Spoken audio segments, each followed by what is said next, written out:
3 words to describe Rify would be stylish, slutty, and sad girl. Even though I know sad girl is technically 2 words, but we can like hyphen.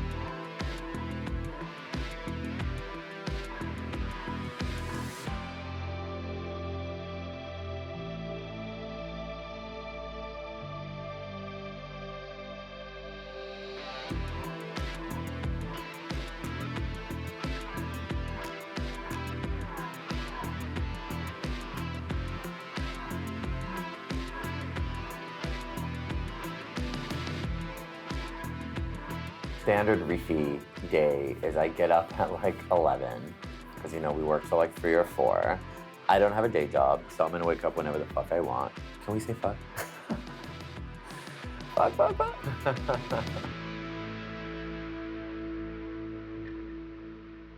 Hi, I'm Rify Royalty. Well, I was born in Jersey, but I lived in Cairo from a young age till about the age of 7.5. And then I moved back to the exotic land of New Jersey.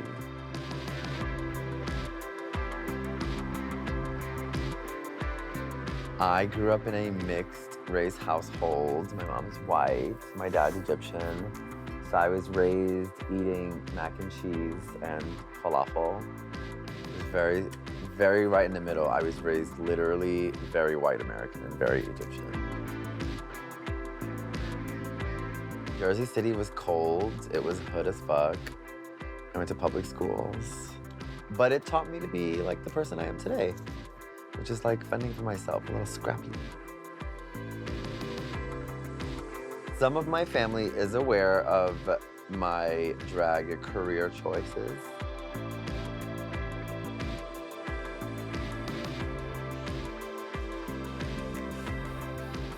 My sister, for one, is like one of my biggest fans. I just had dinner with her a couple of days ago and I looked over on her phone and it was a picture of me in drag as her screensaver. So she's super supportive. She calls me during Pride to wish me happy Pride. So some of them know. I don't know. I don't talk to a lot of my family members, but I think some of them are aware and some of them seem chill about it. But my chosen family loves it and that's what matters.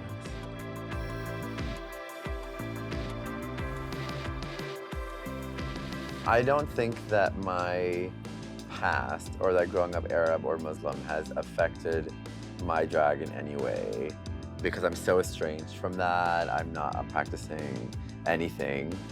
It's funny because I'll actually do numbers centered around Christianity, even though that was not my upbringing at all. But I have acts where I've dressed up as a nun or a priest or a pervy Jesus. None of those things relate to me, but I think in some way it's kind of funny to poke fun at religion, even if that religion isn't mine.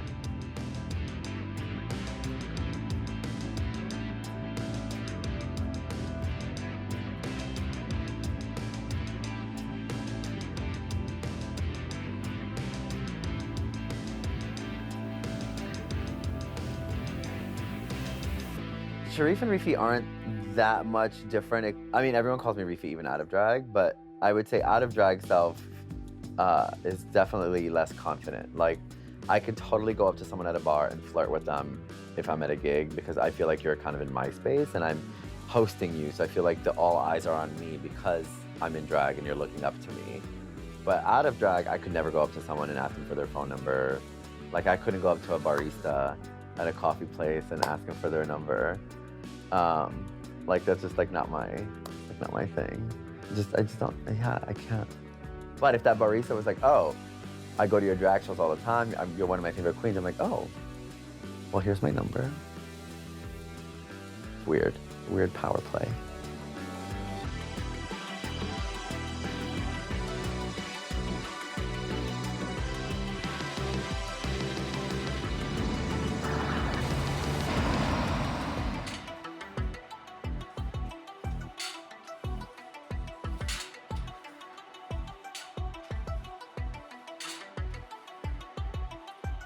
Do I see Rify as a sexual entity? Probably. Yeah, it's why I take my clothes off during performing. I want to excite the audience in a different way. You know, when you go to a drag show, usually you're going to see girls doing reveals, cartwheels, splits, whatever, I'm gonna be the one to take their clothes off and show you the body that I've been working on.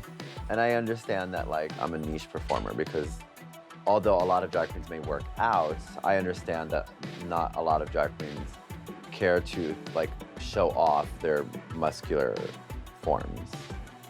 Where I do, I don't care. I'll show you everything. Well, not everything.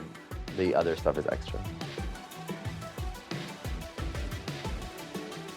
Everything that I do in drag, in my work, nightlife, art, whatever, is all intentional. I literally work out before a gig so that my pecs and shoulders look bigger in gowns. Like, everything is intentional for me. Which I know is weird. Like, usually when girls are like in their gowns and their garments, they want to look more feminine, they want to look soft. I literally want to be like, that bitch, her pecs are big, her titties are big. So everything's intentional. I'm trying to look like a dude in a dress, and I feel like I've succeeded.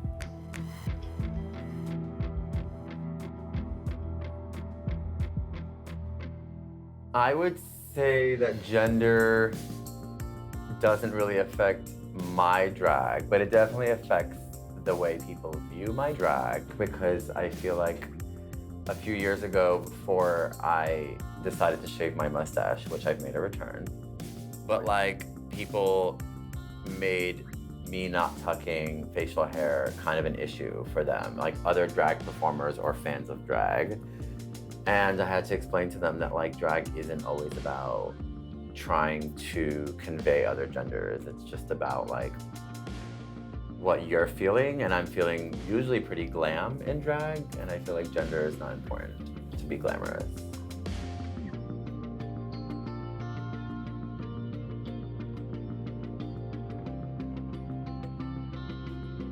Yeah, there is a pressure. I mean, we work in the entertainment industry, so I feel like there is a pressure to sustain some kind of like physical form, you know. Most queens are getting some kind of surgical enhancement, Botox, whatever. My enhancements are working out, eating a specific way, creatine, protein shakes, all of that, because that's like for my drag aesthetic. So it is kind of important for me to stay on top of my game, because I do feel like a lot of times people are booking me to be that one muscle girl in the lineup. So I fulfill the check mark for them in a lot of ways. So.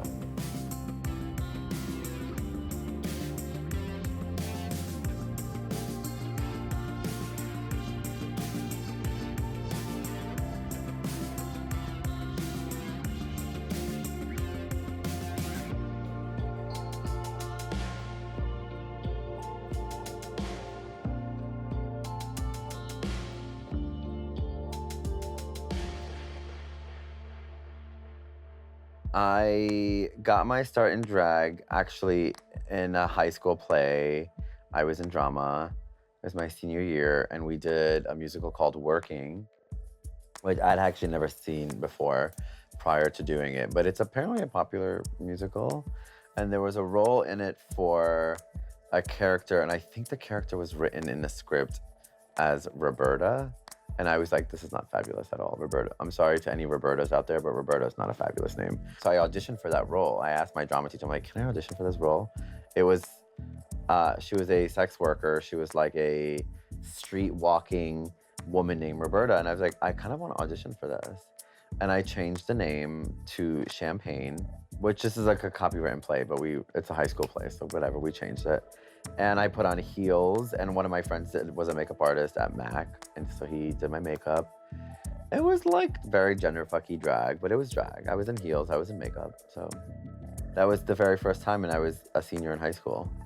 And then again, my very first Pride, I dressed up, and I was kind of just dressing up to go to Suzanne Bartsch parties recreationally. No one was paying me, and then I started working in nightlife around 2012, 2013. People started booking me and paying me, and I'm like, oh, okay, I'll do this, and I'll leave my boring Bloomingdale's job. And here I am.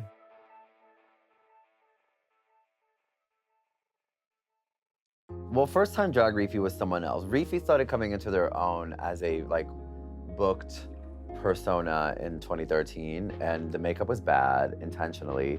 And because it was bad, I was showing all this body, because I was like, okay, if people aren't enjoying the mug, then maybe they can enjoy a different aspect of my look, which is the bodies. I was just wearing thongs and underwear, which hasn't really changed. I still wear all thongs and garters and heels and jock straps, but now I've gotten more custom. So I feel like if I looked at myself a few years ago, I'd be like, oh, I'm gonna have nicer clothing and better wigs.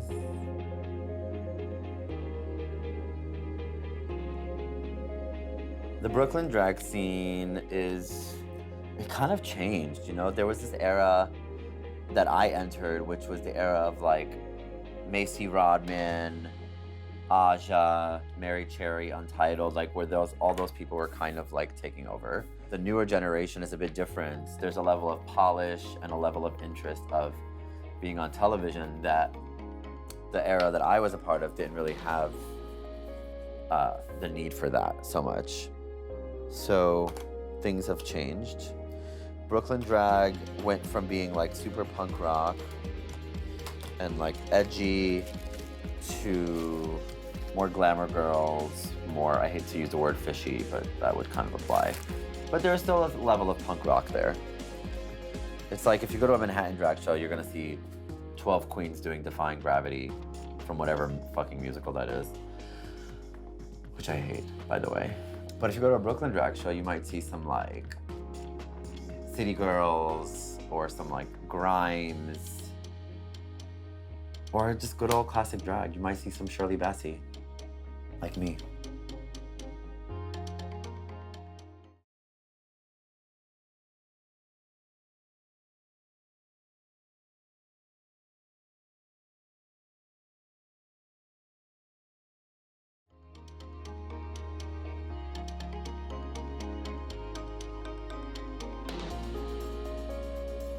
Straight acting is a long-running drag show and party. It is probably the only thing I'm currently producing that still has a party element to it. In that we start shows at 12:30. It was one of the first events that I produced on my own. The manager at TNT, which no longer exists, was like, would you like to produce your own party here?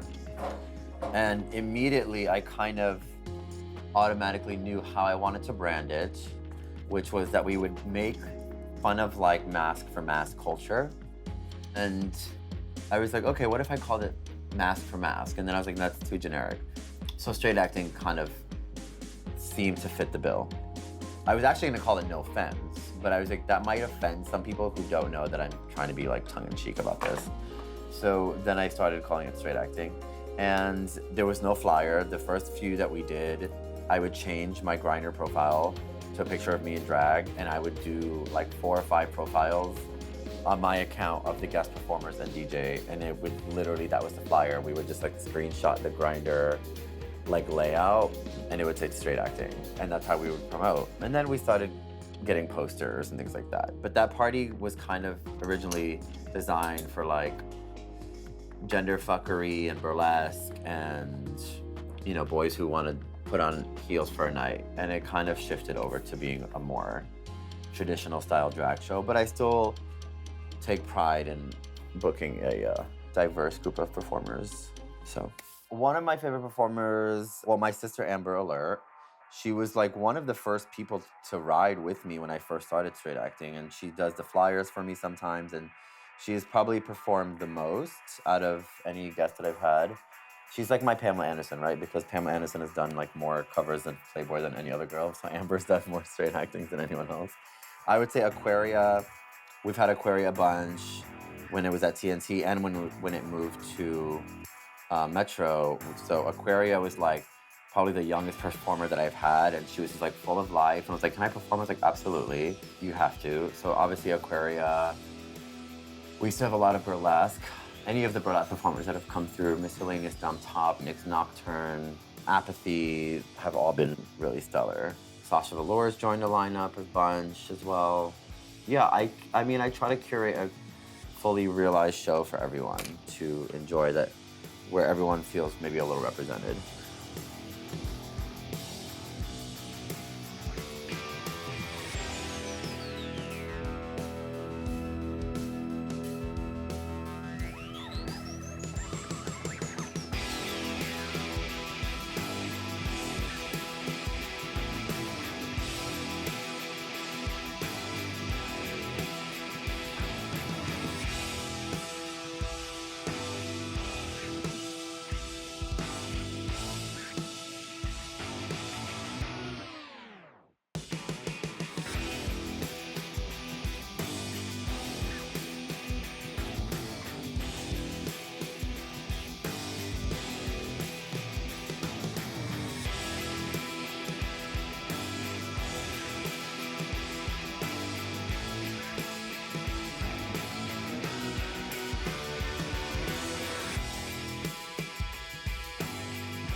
When you come to a Rify royalty show, expect to be sad.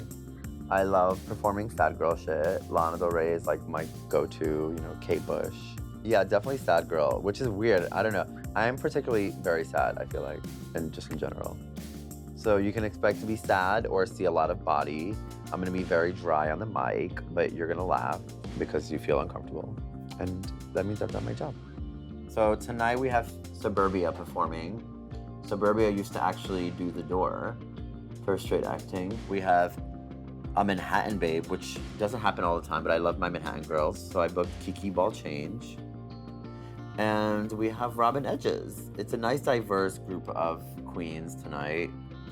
They're all kind of do something a little different from each other. And I don't even know if some of them have worked together before, so I think it'll be fun to take people out of their elements and put them in a different scenario.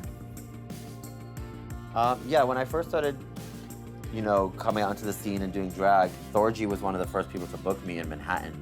But I feel like other queens wouldn't really look at me twice. They would book me to go-go, but they wouldn't book me to perform alongside them. And I feel like they were like, we don't know what to do with you. You know, you're alternative Brooklyn drag. And I wasn't that alternative. I just had facial hair. But to them, it was like a full other beast, which is, again, why I created parties.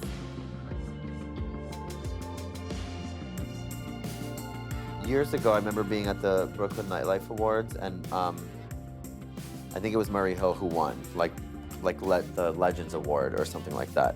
And they said something that always stuck out to me, but they said, if you don't see yourself represented, represent yourself. And then that's what I did. I started my own nights. I created spaces for me and people who didn't see themselves in the community. Okay, we gotta do better than that. Are y'all ready for a motherfucking show? Yeah! Okay, please give it up for the Brooklyn Queen, the one, the only, Rify Royalty!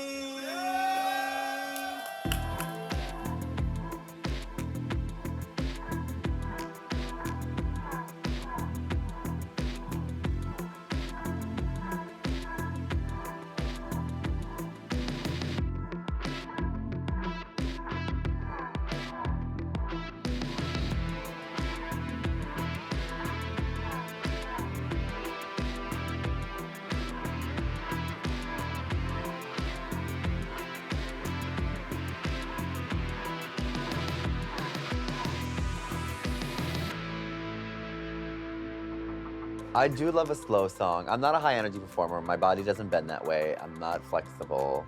So I feel like when you're doing a pop song, people expect you to do the kicks and the dips. So I just don't do them because, you know, there are other people who do them better. But I think sad songs just resonate with me. You know, Connie Francis is one of my go-tos. Shirley Bassey. Like, if I feel like if no one is doing them, then I'll step up to the plate and be like, actually, these are icons. I'll perform them.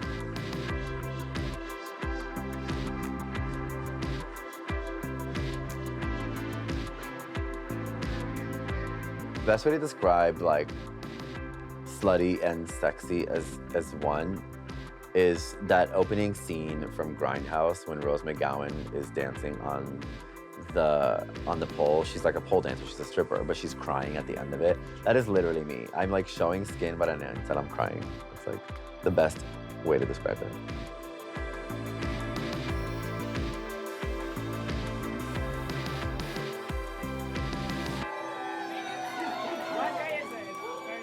Give it up for me, honey. I've never done that song ever. Also, we have a birthday apparently. Where's Johnny? Thank you, Robin. Oh, you're not Robin. That's Robin. Sorry. I saw Caucasian next. I was like, I don't know. It's all. If you've seen one, you've seen them all. Hi, Johnny. Happy birthday. How are you? I like your signing Waldo shirt. Happy birthday. I'm not going to sing you happy birthday because I'm not an American Idol. Listen, people in their 20s are so wild. I went on a date with a 22-year-old. By the way, I'm 36. Actually, I'm 36 and I'm fucking stunning. Anyway, I went on a date with a 22-year-old and he made me call him Stirr. Well, no. Okay. Context. He took me out to dinner and was like, oh, I got the check. And I'm like, I can't let a 22-year-old pay for my dinner. But I was like, you know what? he's white, he got money, I'll let him pay for it. And then I was like, you can't pay for me, like, you're too young. He was like, what are you, like 27? I was like, 28. And then we went back to my place to have intercourse. And then he made me call him Stirr, which was kind of weird. But I was like, whatever. If they can do it on Euphoria, I can do it in my apartment. So, anyway, do I look like I'm in Euphoria High right now? Like I could never perform a full-on like Lana Del Rey song or Alanis song or Kate Bush in a Hell's Kitchen bar that doesn't have a quirky, funny mix. You know, because I'm there, like in Hell's Kitchen, all those theater gays are expecting you to flip and pirouette and dip and do the bad duck walks. Whereas in Brooklyn, like they're like, oh, this bitch is gonna just do one Bjork song. We live, great, just do it well. It's a different vibe. So I feel like some of my mixes that I've made specifically for Manhattan gigs. I would say to a lot of people, they see me as a sexual performer. And so a lot of times I'll be put in situations that may not be designed for my kind of drag, but someone puts me in there because they want to see me take on that situation in a different eye. Won't you make some noise for the icon Suburbia?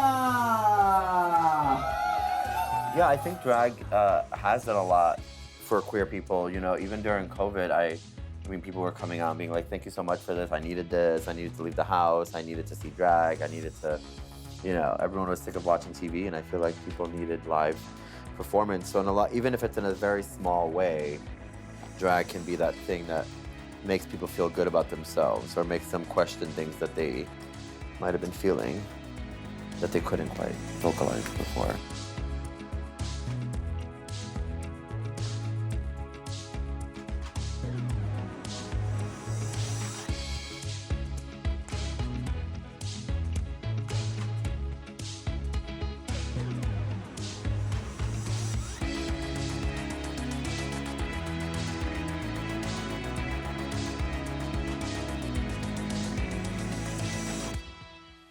Straight acting is a once-a-month show where Rify brings the best people in town.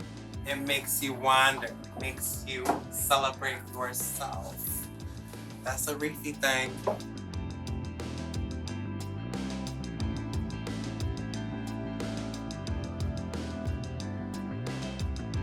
That you can work hard and have longevity in this industry. That is the effect that I want to have on Brooklyn Drag.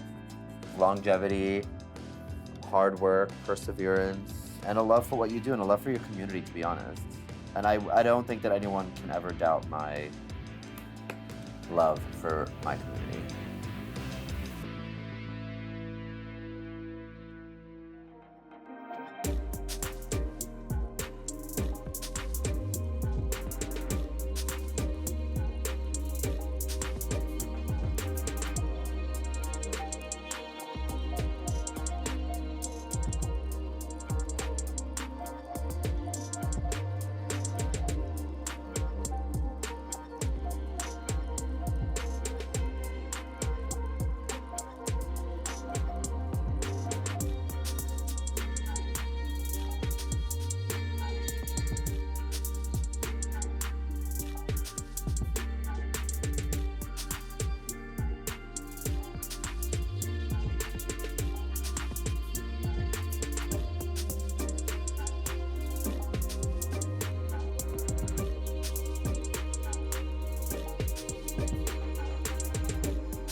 Yeah, I love fucking strangers. I don't want to know anything about you.